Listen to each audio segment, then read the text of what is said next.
മിശിഹായിൽ പ്രിയമുള്ള സഹോദരങ്ങളെ, ഇന്നേ ദിവസം ഈ ഫാമിലി കൗൺസിലിംഗ് പ്രോഗ്രാമിൽ അമ്മായിമ്മമാരോട് ഒരു വാക്ക് പറയുവാനാണ് അച്ഛൻ ആഗ്രഹിക്കുക. ഭർത്തൃപരിചരണത്തിലും ശിശുപരിപാലനയിലും മരുമകളെ അവളുടെ ഇഷ്ടത്തിന് വിടുക, മരുമകളുടെ അവരുടെ വീട്ടുകാരുടെയും കുറ്റം കണ്ടുപിടിച്ച് ബ്രോഡ്കാസ്റ്റ് ചെയ്യാനുള്ള പ്രവണത ശക്തമായി നിയന്ത്രിക്കണം.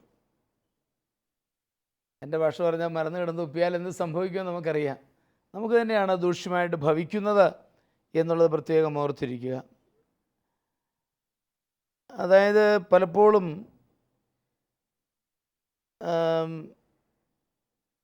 പലരും അങ്ങനെയുള്ള കാര്യങ്ങൾ പറയിപ്പിക്കാൻ വേണ്ടി തന്നെ അടുത്തു കൂടും. തിന്മയുടെ സ്വാധീനമാണ് കേട്ടോ.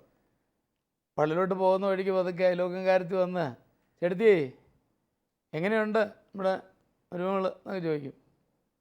അപ്പം നമ്മൾ കുഴപ്പമൊന്നുമില്ല. ഉടനെ അടുത്ത ചോദ്യം, കുഴപ്പമില്ലെന്നേ ഉള്ളല്ലേ, കുത്തിപ്പൊക്കുവാണ്. അപ്പോൾ നമ്മളെങ്ങാനും പറഞ്ഞു, പണ്ടത്തേതുപോലെയൊക്കെ ഇപ്പോഴത്തെ പിള്ളേർ ഒക്കുവോ, മതി, അതുകൊണ്ട് പോവും, പണ്ടത്തെ പോലെ ഒക്കത്തില്ലല്ലേ. പിന്നെ നേരെ അടുത്ത വീട്ടിൽ കയറി പറയുകയായി, മരുമകൾ ഗുണമില്ല, പണ്ടത്തെ പോലെ ഒക്കുകയാണെന്ന് പറഞ്ഞു. പിന്നെ അല്പം മസാലയും കൂടെ ഒക്കെ ചേർത്ത് ആ കേട്ടയാൾ തട്ടും. അവസാനം ഇത് വലിയ പ്രശ്നമായി തീരും. അതുകൊണ്ട് വളരെയേറെ സൂക്ഷിക്കേണ്ട ഒരു കാര്യമാണ് ഇതെന്ന് ഞാൻ പ്രത്യേകം എടുത്തു പറയാൻ ആഗ്രഹിക്കുകയാണ്. വെളിപാട് 12:10 പറയുന്നുണ്ട്, സദാ വഴി പറയുന്നവൻ പിശാചാണ്. എപ്പോഴും വഴി പറയുന്ന ഒരു അവസ്ഥാവിശേഷം ഉണ്ടാവരുത് എന്നാണ് എനിക്ക് പറയാനുള്ളത്. പലപ്പോഴും നമ്മൾ സ്ത്രീകളെ പറ്റി അമ്മയന്മാർ പറയുന്ന ഒരു ടേമാണ് വളർത്തുദോഷം. വളർത്തുദോഷം എന്ന് പറയുമ്പോൾ ആ പെണ്ണിൻ്റെ അപ്പനും അമ്മയും ഒക്കെ വളരെയേറെ വേദനിക്കും എന്നുള്ളത് നമ്മൾ മറക്കരുത്. തോബിത്തിൻ്റെ പുസ്തകം പറയുന്നത് നിങ്ങൾക്കറിയാം, അവളുടെ മാതാപിതാക്കൾ അനുഗ്രഹീതരാണ് എന്ന് കരുതുന്ന ഒരവസ്ഥ ഉണ്ടാവണം. അവരെ താഴ്ന്ന് കാണാനായിട്ടിട വരരുത് എന്ന് ഞാൻ സ്നേഹപൂർവ്വം ഓർമ്മിപ്പിക്കുകയാണ്. അത് പലരെയും പല കുടുംബങ്ങളെയും വിഷമിപ്പിക്കുന്നുണ്ടെന്നുള്ളതും അച്ഛനെ എടുത്തു പറയുകയാണ്. കുറവുകളില്ലാത്തൊരു ഈ ലോകത്തിൽ ആരുമില്ല, അത് മറക്കുക. മത്തായിയുടെ സുവിശേഷം 13:29 പറയുന്ന പോലെ കള പറിക്കാതെ തന്നെ പ്രോത്സാഹിപ്പിച്ച്, നന്മ കണ്ട് പ്രോത്സാഹിപ്പിച്ച് മുൻപോട്ട് നയിക്കുവാനായിട്ട് സാധിക്കണമെന്നാണ് അച്ഛൻ പറഞ്ഞതിൻ്റെ ചുരുക്കം. മരുമകൾക്ക് അവളുടെ നൈസർഗികവും സ്വയാർജിതവുമായ കഴിവുകൾ പ്രകടിപ്പിക്കാനും വളർത്താനും പ്രോത്സാഹനം കൊടുക്കണം. ഉദാഹരണമായിട്ടൊരു നല്ല കറിയൊക്കെ ഉണ്ടാക്കി കഴിയുമ്പോൾ അമ്മച്ചിമാരോട് ഞാൻ പറയും, നിങ്ങളുണ്ടാക്കുന്ന പോലെ ഒരിക്കലും നല്ല കറി ഉണ്ടാക്കാൻ മകൾക്ക് പറ്റത്തില്ല. അത് നിങ്ങൾ വളരെ എക്സ്പീരിയൻസ്ഡ് അല്ലേ. അപ്പോൾ ഉണ്ടാക്കുമ്പോൾ അവളുടെ പ്രായത്തിലത് കൊള്ളാം, ഒന്ന് അപ്രീഷിയേറ്റ് ചെയ്യുക. അല്ലെങ്കിൽ അവൾ ഒരു പലഹാരം ഉണ്ടാക്കി, ഒരു കാര്യം തയ്ച്ചു, പെയിൻറ്റിങ് നടത്തി, പാട്ട് പാടി, പ്രാർത്ഥനയിലൊരു നല്ല പാട്ടൊക്കെ പാടി കഴിയുമ്പം അപ്രീഷിയേറ്റ് ചെയ്യുക. അല്ലാതെ മോളെ ഇങ്ങനെ എന്നും നീ പാടുന്നുണ്ടോ, എന്നാ മച്ചി പാട്ടിഷ്ടമായോ, അല്ല അതല്ല, എന്നും പാടിയാൽ നമ്മുടെ കന്നുകാലിക്കൂട്ടിൽ ഒത്തിരി കന്നുകാലികളൊക്കെ ഉണ്ട്, അതുങ്ങളെല്ലാം കൂടെ കയറ് പൊട്ടിച്ചാൽ ഞാൻ തന്നെ എൻ്റെ പുറകെ പോകണ്ടേന്ന് വിചാരിച്ച് പറഞ്ഞതാണ് എന്നൊക്കെ പറഞ്ഞ് ഇൻഡയറക്റ്റായിട്ടൊക്കെ അവളെ താഴ്ത്തി കെട്ടുമ്പോൾ അവൾ പിന്നെ നാവ് അനക്കത്തില്ല. അത് കൂമ്പടഞ്ഞു പോകുമെന്നാണ് ഞാൻ സാധാരണ നാടൻ ഭാഷയിൽ പറയുക. അത് ചെയ്യരുത് എന്ന് ഞാൻ പ്രത്യേകം പറയാൻ ആഗ്രഹിക്കുകയാണ്. പണ്ടത്തെ കപ്പ്യാരന്മാരുടെ കയ്യിലൊരു സാധനം ഉണ്ടായിരുന്നു. പണ്ടത്തെ ഇവിടെ പള്ളികളിലൊക്കെ തിരി, വളരെ നീണ്ട തിരിയാണ്, അത് കെടുത്താനായിട്ടൊരു സാധനമുണ്ട്, ഒരു കോലൊരു കുമ്പിൾ പോലെ. അതിൻ്റെ പേര് കൊഞ്ഞേസ്കോ എന്നാണ് അതിൻ്റെ പേര്. അത് സുറിയാനി പദമാണ്. അപ്പോൾ അതുകൊണ്ട് തിരി കെടുത്തിക്കളയും ഇങ്ങനെ കുർബാന തീരുമ്പോൾ. ഇതുപോലെ വിഷമിക്കരുത് കേട്ടോ. ചിലപ്പോഴെങ്കിലും ചില അമ്മായിമാരിൽ ഈ കൊഞ്ഞേസ്കോ ഇരിപ്പുണ്ടെന്നാണ് തോന്നുന്നത്. എന്ന് പറഞ്ഞാൽ ഇവളൊന്ന് ഷൈൻ ചെയ്യുന്ന കാണുമ്പോൾ അത്ര ഷൈൻ ചെയ്യണ്ട എന്നുള്ള മട്ടിൽ അവളെ തളർത്തിക്കളയുന്ന അനുഭവങ്ങൾ ഒരിക്കലും ഉണ്ടാവരുത്. അവളെ വളർത്തുക. നിങ്ങളുടെ കയ്യിലേക്ക് ദൈവം തന്ന പൊന്നുമോളെ വളർത്തി വലുതാക്കി അവളെ സ്നേഹിച്ച് ധന്യമാക്കണം എന്ന് വളരെ സ്നേഹം ഓർമ്മിപ്പിച്ചുകൊണ്ട് ഇന്നത്തെ കത്തുകളിലേക്ക് നമ്മൾ കിടക്കുകയാണ്. താഴത്തെ കത്താരുടെയാണ് മേഴ്സി? അച്ഛാ, കട്ടപ്പനയിൽ നിന്നും പ്രമോദ് അയച്ച കത്താണ്. ബഹുമാനപ്പെട്ട അച്ഛാ, ഞാൻ 8 വർഷങ്ങൾക്ക് മുമ്പ് ഇവിടെ അടുത്തുള്ള ഒരു പെൺകുട്ടിയുമായി പ്രേമത്തിലായിരുന്നു. ഞങ്ങൾ രജിസ്റ്റർ വിവാഹം ചെയ്തു. എന്നാൽ രജിസ്റ്റർ വിവാഹമായതിനാലും ഞങ്ങൾ കത്തോലിക്ക കുടുംബത്തിൽപ്പെട്ടവരായതിനാലും ഈ വിവരം രഹസ്യമായി സൂക്ഷിച്ചു. അങ്ങനെ 2 വർഷം കഴിഞ്ഞപ്പോൾ അവൾക്ക് വിദേശത്ത് ജോലിയുള്ള ഒരു ചെറുക്കനുമായി വിവാഹാലോചന വന്നു. അവൾ അതിന് സമ്മതിച്ചു. ഞാൻ അവളോട് അതേപ്പറ്റി സംസാരിച്ചപ്പോൾ അവളെ ഉപദ്രവിക്കരുതെന്നും അവളുടെ നല്ല ഭാവിയെ തടയരുതെന്നും അവൾ പറഞ്ഞു. ഞാൻ അതുകൊണ്ട് പിൻവാങ്ങി. എന്നാൽ ഈ വിവരമൊന്നും അറിയിക്കാതെ അവർ പള്ളിയിൽ വെച്ച് വിവാഹം നടത്തി. ഞാൻ അപ്പോഴും ഉപദ്രവിക്കാൻ പോയില്ല. ഇപ്പോൾ അവൾക്ക് 2 കുഞ്ഞുങ്ങളുണ്ട്. എന്നാൽ എൻ്റെ വിവാഹം ഇതുവരെയും നടന്നിട്ടില്ല. എനിക്ക് വിവാഹാലോചനകൾ വരുമ്പോൾ എനിക്ക് വേറെ ബന്ധങ്ങളുണ്ടെന്ന് ആരോപിച്ച് അവളുടെ വീട്ടുകാർ എൻ്റെ വിവാഹം തടയുകയാണ്. എൻ്റെ വിവാഹത്തെപ്പറ്റി എൻ്റെ ഇടവകയിലെ വികാരിയച്ഛനോട് പറഞ്ഞപ്പോൾ രജിസ്റ്റർ വിവാഹത്തിൽ നിന്നും വിമോചനം കിട്ടിയാലേ ഇത് നടത്താൻ പറ്റൂ എന്ന് പറഞ്ഞു. അപ്പോൾ അവളുടെ വിവാഹത്തെപ്പറ്റി ഞാൻ ചോദിച്ചു. അതും ഗൗരവമായ ഒളിച്ചുവെക്കലാണ് എന്നച്ഛൻ പറഞ്ഞു. ഈ സാഹചര്യത്തിൽ ഞാൻ എന്തു ചെയ്യും? എൻ്റെ ഭാവി അനിശ്ചിതത്വത്തിലാണ്.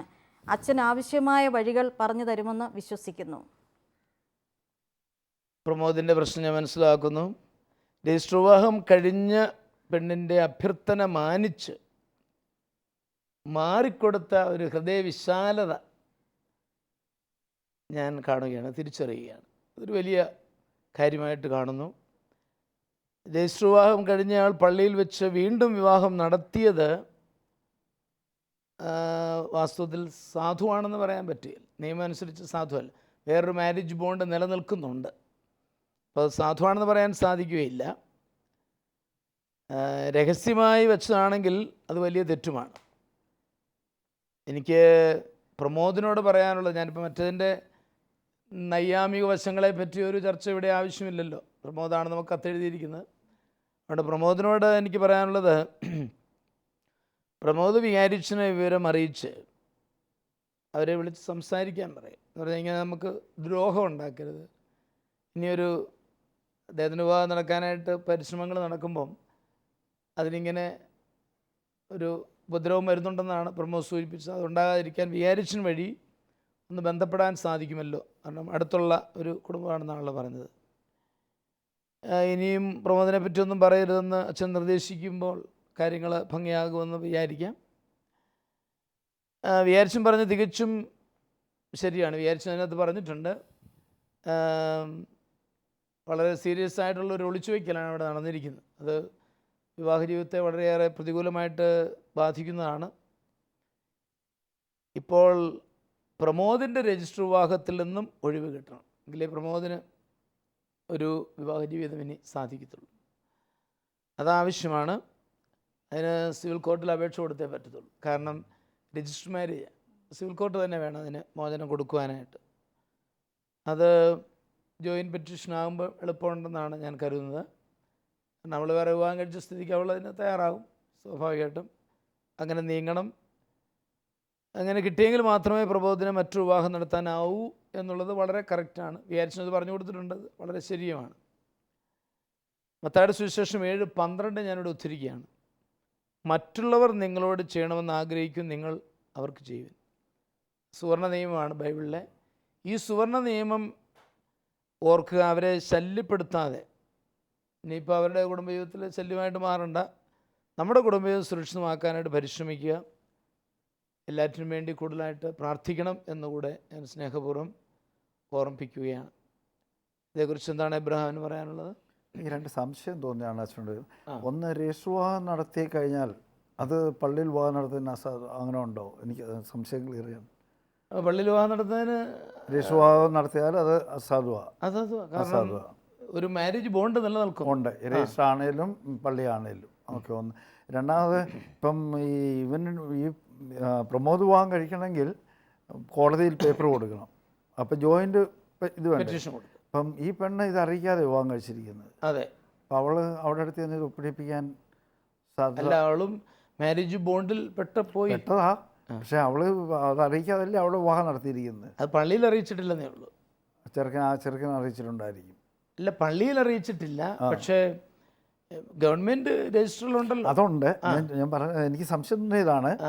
ഇവൻ പ്രമോദ് ഇപ്പം കോടതി പേപ്പർ കൊടുക്കുമ്പോൾ ഈ പെണ്ണ് ഒപ്പിടണമല്ലോ, ജോയിൻറ്റ് പെറ്റീഷൻ ആണല്ലോ. അതെ.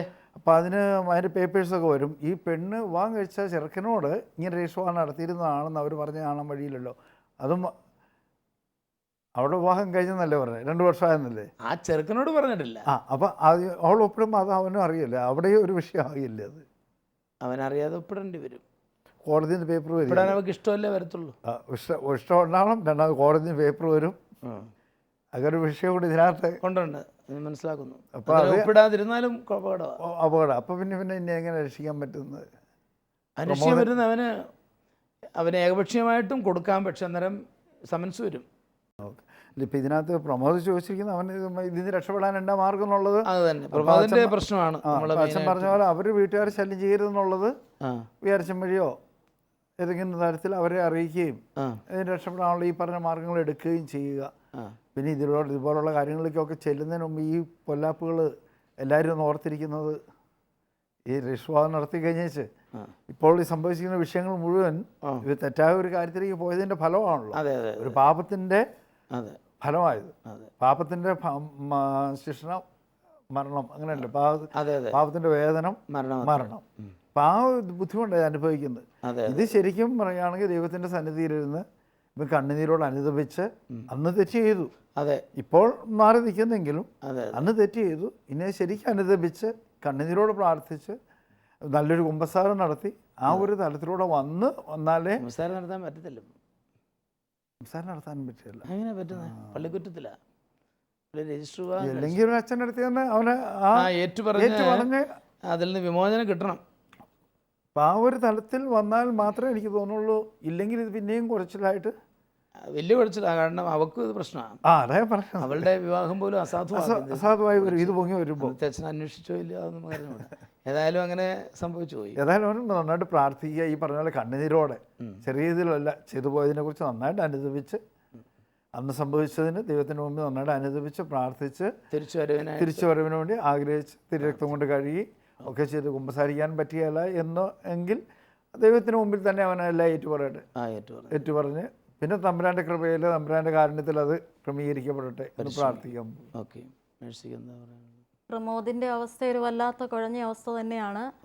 അദ്ദേഹത്തിൽ നിന്ന് പറ്റിപ്പോയ തിന്മയുടെ ബാക്കി ഫലമാണിതെല്ലാം. പക്ഷേ അദ്ദേഹം ഇപ്പോൾ പറഞ്ഞതുപോലെ കുറ്റം ദൈവത്തിൻ്റെ സന്നിധിയിൽ പാപം ഏറ്റുപറഞ്ഞ് അനുദപിച്ച് പ്രാർത്ഥിക്കുകയും ദൈവത്തിൻ്റെ കരുണ ലഭിക്കാൻ, അവൻ്റെ ജീവിതത്തിനും ഭാവി ജീവിതത്തിനും കരുണ ലഭിക്കാനായിട്ട് പ്രാർത്ഥിക്കണം. കൂടാതെ ഇവിടെ എനിക്കും ആ പെൺകുട്ടിയുടെ വീട്ടുകാർ പ്രമോദിൻ്റെ വിവാഹാലോചനകൾ തടയുന്നതിൽ അവർക്കറിയാം ഇവൻ വിവാഹത്തിനായിട്ട് ഒരുങ്ങുമ്പോൾ അവളുടെ വിവാഹബന്ധത്തെ വരെ അത് ഒലച്ചിൽ സംഭവിക്കാൻ വഴിയുണ്ട്, എന്തെങ്കിലും പ്രശ്നങ്ങൾ ഉണ്ടാകാൻ വഴിയുണ്ട്. കാരണം രജിസ്റ്റർ വിവാഹമല്ല അവർ നടത്തിയിരുന്നതല്ലേ. അപ്പോൾ ഈ പ്രമോദ് വിവാഹം കഴിക്കാൻ ഒരുങ്ങുമ്പോൾ അവൻ്റെ വിവാഹാലോചനകളോ അല്ലെങ്കിൽ വിവാഹം മുമ്പോട്ട് വരുമ്പോൾ ചിലപ്പോൾ ഇതിനെന്തെങ്കിലും കാര്യങ്ങൾ പുറത്തു വരുമോ എന്ന് അവർക്ക് പേടിയാണ്.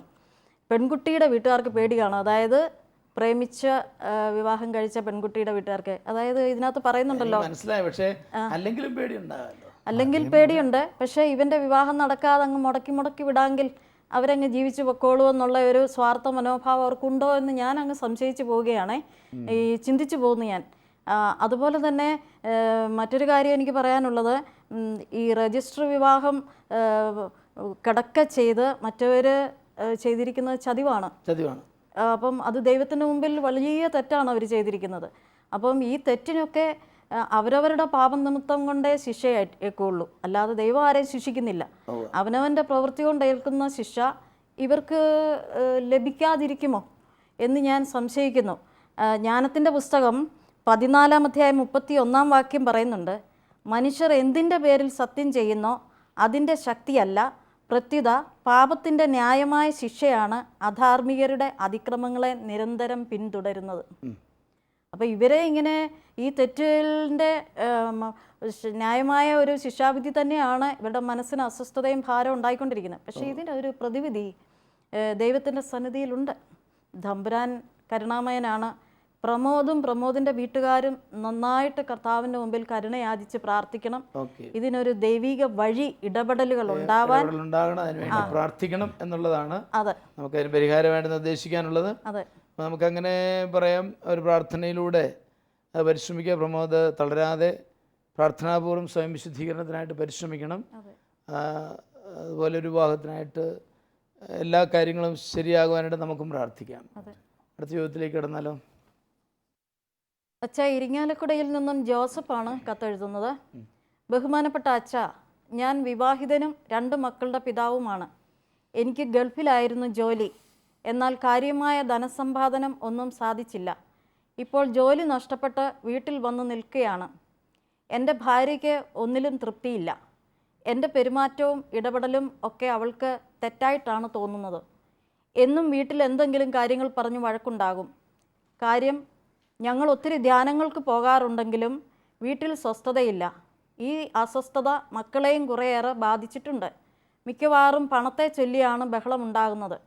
പരമാവധി അന്നന്നത്തെ അപ്പം മുട്ടാതെ ഞാൻ നോക്കുന്നുണ്ട് അച്ഛാ. പക്ഷേ അവളുടെ പ്രതീക്ഷകൾക്കൊത്തുയരുവാൻ കഴിയുന്നില്ല. ഈ സാഹചര്യത്തിൽ ഞാൻ എന്ത് ചെയ്യണം? ആവശ്യമായ മറുപടി തരുമല്ലോ. തീർച്ചയായിട്ടും നമുക്ക് ജോസഫ് വളരെ തുറന്ന കത്തെഴുതിയതിൽ സന്തോഷമുണ്ട്. വീട്ടിലെ അനുദിന കാര്യങ്ങൾ മുടങ്ങാതെ പോകുന്നതിന് നമുക്ക് ദൈവത്തിന് നന്ദി പറയാനുണ്ട്. കുഴപ്പമില്ലാതെ പോകുന്നുണ്ടെന്നാണ് അദ്ദേഹം പറയുന്നത്. ഇവിടെ ഭാര്യയ്ക്കാണ് മാറ്റം ഉണ്ടാകേണ്ടത്. ഉള്ളതുകൊണ്ട് തൃപ്തിപ്പെടുവാൻ കഴിയണം എന്ന് ഞാൻ പറയുകയാണ്. പണമെല്ലാം തരുമെന്ന ചിന്ത തെറ്റാണ്.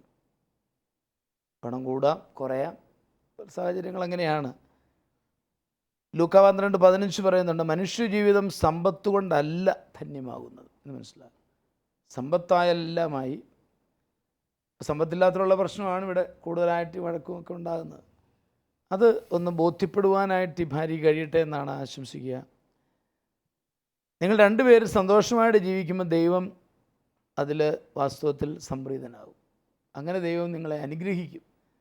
നിങ്ങളാ ദൈവം തന്നതുകൊണ്ട് സംതൃപ്തമായിട്ട് അല്പമൊക്കെ ഒതുങ്ങി ജീവിക്കണം. ഇപ്പോഴത്തെ സാഹചര്യത്തിൽ ഞാൻ സമ്മതിക്കുന്നു. ദൈവം അനുഗ്രഹിക്കും. ഇത് മക്കൾക്കും നല്ല ജീവിതം നയിക്കാനായിട്ട് ശക്തി പകരും. മക്കൾ അതിനെ സ്വാധീനിച്ചിട്ടുണ്ടെന്ന് ആ കത്തിനകത്ത് കാണുന്നുണ്ട്. അപ്പം ഇവർ തമ്മിൽ എപ്പോഴും ഇങ്ങനെ വഴക്കൂടിയും മക്കൾക്ക് അരക്ഷിതാബോധവും അസ്വസ്ഥതയും എല്ലാം ഉണ്ടാകും. അവരുടെ ഭാവിയൊക്കെ പ്രശ്നമാണ്. അത് മാറ്റിയിട്ട് ഇവർ സന്തോഷമായിട്ട് ജീവിക്കുമ്പോൾ ആ മക്കളുടെ മുഖത്തല്ല, മുഖത്ത് ഞാൻ പറഞ്ഞാൽ മനസ്സിൽ സന്തോഷം ഉണ്ടാകും. അതുവഴിയായിട്ട് അവരുടെ ജീവിതം ധന്യമാകും എന്ന് ഞാൻ പ്രതീക്ഷിക്കുകയാണ്. ഇപ്പോൾ 2 പേരും കൂടെ, ജോസഫ് പറഞ്ഞാൽ ഭാര്യ കേൾക്കുമെന്നാണ് ഞാൻ പ്രതീക്ഷിക്കുന്നത്. ഇടയ്ക്ക് വഴക്കുണ്ടാകുന്നെങ്കിലും 2 പേരും കൂടെ ഒരു ദമ്പതി ധ്യാനത്തിന് പോകണം എന്ന് ഞാൻ പ്രത്യേകം ആവശ്യപ്പെടുകയാണ്. ഈ ഒരു ബോധ്യം അവൾക്കൂടെ കിട്ടിയാൽ പ്രശ്നം പരിഹൃതമാകാനേ ഉള്ളൂ. വലിയ പ്രശ്നമല്ലിത്. പല കുടുംബങ്ങളിലും ഉണ്ടാകാവുന്നൊരു പ്രശ്നങ്ങളാണിത്. ചിലപ്പോൾ പണത്തിനെ ചൊല്ലിയുള്ള വഴക്കുകളൊക്കെ ഉണ്ടാകും. അപ്പോൾ അതൊന്ന് മാറാനായിട്ട് 2 പേരും കൂടെ ഒന്ന് ധ്യാനിച്ച് ഒന്ന് വിലയിരുത്തി പോവുകയാണെങ്കിൽ കാര്യങ്ങൾ മെച്ചമാകും എന്നാണ് ഞാൻ പ്രതീക്ഷിക്കുന്നത്. ഇതിനെക്കുറിച്ച് എന്താണ് മേഴ്സിക്ക് പറയാനുള്ളത്? ഭർത്താവ് ജോലിയില്ലാതെ തിരിച്ചു വന്നെങ്കിലും വീട്ടിലെ അന്നുള്ള ആവശ്യങ്ങൾ നിറവേറ്റി പോകുന്നുണ്ടെന്നാണ് അദ്ദേഹം പറഞ്ഞത്. അധികം ഒന്നും സമ്പാദിക്കാൻ സാധിക്കുന്നില്ല. അപ്പോൾ അദ്ദേഹത്തെ കുറ്റപ്പെടുത്താൻ പറ്റില്ല. കാരണം അദ്ദേഹം പരിശ്രമശാലി അല്ല എന്ന് പറയാൻ പറ്റത്തില്ല. കാരണം അദ്ദേഹം ഗൾഫിൽ ജോലിക്ക് പോയിട്ട് തിരികെ വന്നു. വീട്ടിലെ ഇപ്പോൾ അത്യാവശ്യ കാര്യങ്ങൾക്ക് വേണ്ടി പണിയുന്നുണ്ട്. അപ്പോൾ ഭാര്യ അവിടെ കുറേ കൂടി ഒന്ന് വിട്ടുവീഴ്ച മനോഭാവവും ഒരു എളിമയും ഒക്കെ ഉണ്ടാവണം. കാരണം ഇവർക്ക് വളർന്നു വരുന്ന മക്കൾ നല്ലവരായി തീരണമെങ്കിൽ അപ്പനും അമ്മയും ഒരുപോലെ നന്നായി അവരുടെ മുമ്പിൽ മാതൃകരായെങ്കിലേ പറ്റുള്ളൂ. അപ്പോൾ ഭാര്യയ്ക്ക് ദൈവത്തിലുള്ള ഒരു ആശ്രയത്വമോ ഒരു ശരിയായ ഭക്തിയോ ഒക്കെ ഉണ്ടെങ്കിൽ അവർ ഇത്രയും കിടന്നുകൊണ്ട് ആകുലപ്പെടുമെന്ന് എനിക്ക് തോന്നുന്നില്ല. അവർക്ക് അത് വളരെ കുറവുണ്ടെന്ന് എനിക്ക് തോന്നുന്നത് ഭാര്യയ്ക്ക്. അപ്പം തിമോത്തിയോസിൻ്റെ ലേഖനം 1 തിമോത്തി 6:6 പറയുന്നുണ്ട്, ഉള്ളതുകൊണ്ട് തൃപ്തിപ്പെടുന്നവന് ദൈവഭക്തി വലിയ നേട്ടമാണ്. അപ്പം ദൈവപരിപാലനയിൽ ആശ്രയിക്കുക, അതിലൂടെ കടന്നു വരിക. എത്രയോ പേരുണ്ട് ഇതിലും വിഷമിക്കുന്നവർ. ഇതിലും വിഷമിച്ച് കുടുംബം നടത്തുന്നവരും ജീവിച്ചു പോകുന്നവരും പോയവരും ഉണ്ട്. അപ്പോൾ ഈ ഭാര്യ അത് മനസ്സിലാക്കണം. അപ്പോൾ അവർ ദൈവത്തിലോട്ട് കൂടുതലൊരു ആശ്രയത്വം വരണം. ഭർത്താവിനൊരു സമാധാനമായി തീരണം. വിവാഹ ഉടമ്പടി എടുക്കുന്നുണ്ടല്ലോ, കുദാശ സ്വീകരിക്കുമ്പോൾ അൾത്താരയിൽ വിശുദ്ധ ബൈബിളിന്മേൽ കൈതൊട്ട് പ്രാർത്ഥിക്കുന്ന മരണം വരെ ഞാൻ സന്തോഷത്തിലും സന്താപത്തിലും ദാരിദ്ര്യത്തിലും അനാരോഗ്യത്തിലും എല്ലാം സമ്പത്തിലും എല്ലാം ഒരുപോലെ ജീവിച്ചോളാമെന്ന്. അതൊക്കെ എടുത്ത ഉടമ്പടിയൊക്കെ പ്രതിജ്ഞ ലംഘിക്കുന്ന ദൈവത്തിന് മുമ്പിൽ പാപമാണ്. അവർ ജീവിച്ചു പോകാനായിട്ട് ദൈവത്തിൻ്റെ സന്നിധിയിൽ ഒത്തിരി അവർ തമ്പുരാനോട് ചേർന്ന് ദൈവത്തിൽ ആശ്രയിച്ച് അനുദിനം പരിപാലിക്കുന്ന ദൈവത്തെ വിളിച്ചപേക്ഷിച്ച് അവർ പോകണം. കുടുംബത്തിൽ സമാധാനം ഉണ്ടാകണം. കാരണം അമ്മ സ്വസ്ഥമാവുകയാണെങ്കിൽ മക്കളും സ്വസ്ഥമാവും. അമ്മ സ്വസ്ഥമായാൽ അപ്പന് കുറേ സമാധാനം ലഭിക്കും. അപ്പോൾ അത് പരസ്പരം താങ്ങായി തീരണം. പരസ്പരം ഇണയും തുണയുമായി തീരണം. അതാണ് കർത്താവ് പറയുന്നത്. അതുപോലെ 1 തിമോത്തി 6:10 പറയുന്നുണ്ട്, എന്തെന്നാൽ ധനമോഹമാണ് എല്ലാ തിന്മകളുടെയും അടിസ്ഥാന കാരണം. ധനമോഹത്തിലൂടെ പലരും വിശ്വാസത്തിൽ നിന്ന് വ്യതിചലിച്ചു പോകാനും ഒട്ടേറെ വ്യതകളാൽ തങ്ങളെ തന്നെ മുറിപ്പെടുത്താനും ഇടയായിട്ടുണ്ട്. അപ്പോൾ ധനമോഹം അതങ്ങ് മാറണം. ദൈവം അന്നന്ന് പരിപാലിക്കുന്ന ദൈവം കൂടെയുണ്ട്, ഒന്നിനെക്കുറിച്ച് ആകുലപ്പെടേണ്ട, ദൈവം പരിപാലിക്കുന്നവനാണ്. ആ ഒരു ചിന്താഗതിയിലേക്ക് ആ സ്ത്രീ വരണം അച്ഛാ.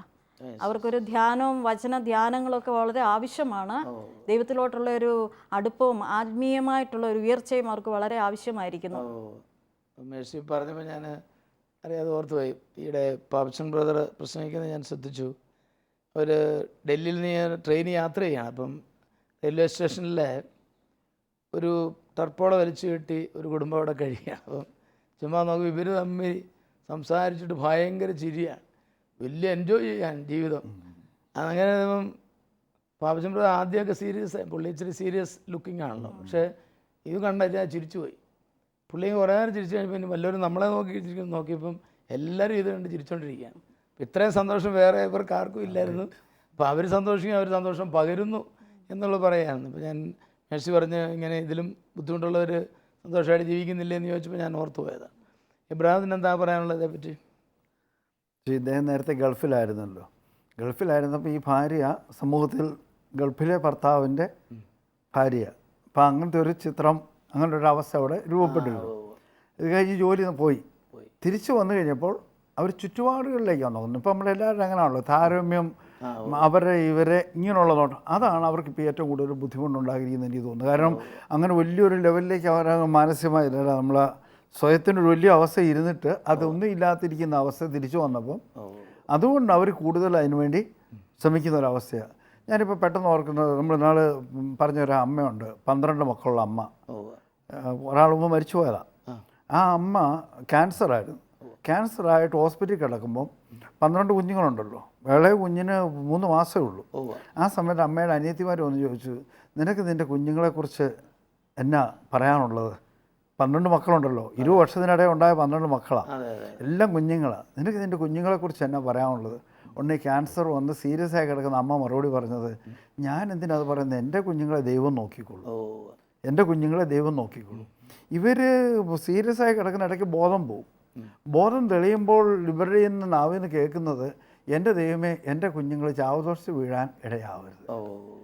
പഴയ ഒരമ്മ നിൽക്കുന്ന ഒരവസ്ഥ, കുഞ്ഞുങ്ങൾക്ക് ചാവദോഷത്തിൽ വീഴാതെ അവർ വിശുദ്ധിയിലെത്തണമെന്നും അവരെ കുഞ്ഞുങ്ങൾ ദൈവം നോക്കിക്കൊള്ളുന്നുള്ള ഉറച്ച വിശ്വാസ ബോധ്യം, ഇത് ഇന്ന് നമ്മുടെ സമൂഹത്തിൽ അല്പം പോലും നഷ്ടപ്പെട്ടുകൊണ്ടിരിക്കുകയാണ്. ആ ഒരു വിശ്വാസ ബോധ്യങ്ങളൊന്നും ഇവിടെ അമ്മ ഈ ഒരു താരതമ്യവും ഇതിൻ്റെ ഇടയിൽ കിടന്നുകൊണ്ടുള്ള അസ്വസ്ഥയാണ്. അതുകൊണ്ട് തന്നെ ഭർത്താവിൻ്റെ സ്വസ്ഥത നഷ്ടപ്പെടുത്തുന്നു. അതുകൊണ്ട് കൂടുതൽ ആധ്യാത്മിക ചൈതന്യം വളരെയില്ല, എല്ലാ വിധത്തിലും ഒരു തകർച്ചയിലേക്ക് വരാനിടയാകുന്നു. അപ്പോൾ അങ്ങനെയുള്ള ആധ്യാത്മികമായിട്ടുള്ള ഒരു വീക്ഷണം ഉൾക്കൊള്ളാൻ ഉണ്ടാവണം. ആദിമകാലത്തൊക്കെ ഉണ്ടായിരുന്ന ആ ഒരു ബോധ്യം കൂടുതലുണ്ടാവാനും അങ്ങേറ്റം ശ്രമിക്കുക. അതിനായിട്ട് ധ്യാനത്തിലൂടെയും ഒക്കെ പരിശ്രമിക്കട്ടെ. തീർച്ചയായിട്ടും ജോസഫ് വളരെ സിൻസിയറായിട്ട് എഴുതിയ കത്തിന് നന്ദി പറയുന്നു. അതോടൊപ്പം തന്നെ ജോസഫ് പ്രാർത്ഥിക്കണം, ഞങ്ങളും ആ കുടുംബത്തിന് വേണ്ടി പ്രാർത്ഥിക്കുന്നതാണ്.